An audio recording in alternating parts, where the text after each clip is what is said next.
I'm here with James Robson, who works for Keswick Ministries, and we're at the Faith in the Second Half conference in wonderful sunny Keswick.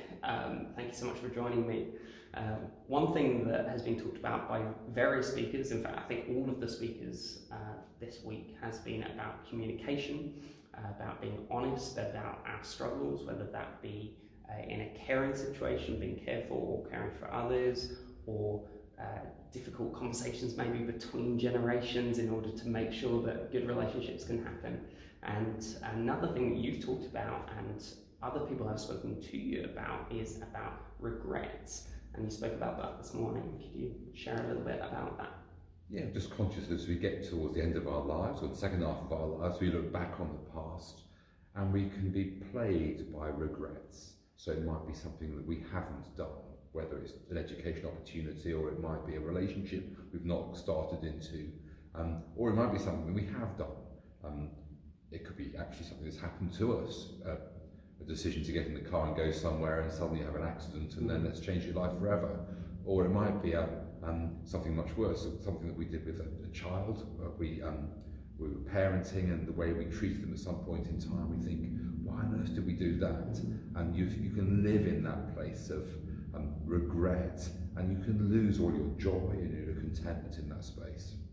Yeah, that's wonderful. I think also looking forward, there's a wonderful example that I often think about from the early church. A lady named Proba had sent Augustine a letter to say, I'm widowed, I don't want to waste the rest of my life, what can I do? And one of the things he talked about at length was about prayer.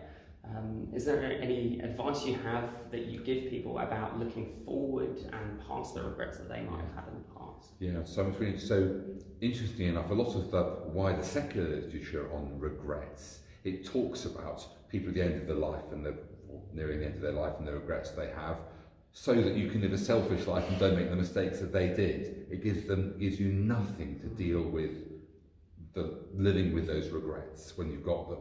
But actually the Apostle Paul, I think particularly in Romans 8, says some amazing things. He says, God works, or all things work together for the good of those who love him, or called according to his purpose. And that means that anything that has happened to us, they may not be good things, they may be terrible things, but God can work them and use them to shape them for our good. So what's our good?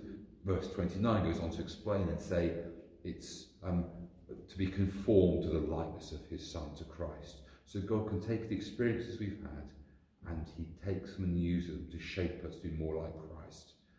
And that's an amazing thing. There's a redemption that's there. And of course there's some things that we've done wrong that we can feel plagued with guilt about because we've clicked on a button on the internet and suddenly we're captivated by internet porn, or we've been seduced by online gambling and think, yeah, let's go with that, and suddenly we find our whole life has been taken over by those things. And Paul goes on to say, if God is for us, who can be against us? And there is now no condemnation for those who are in Christ Jesus. And that because of his death for us, we can experience forgiveness, not in the future, but now, today. And that's just, for me, amazingly liberating.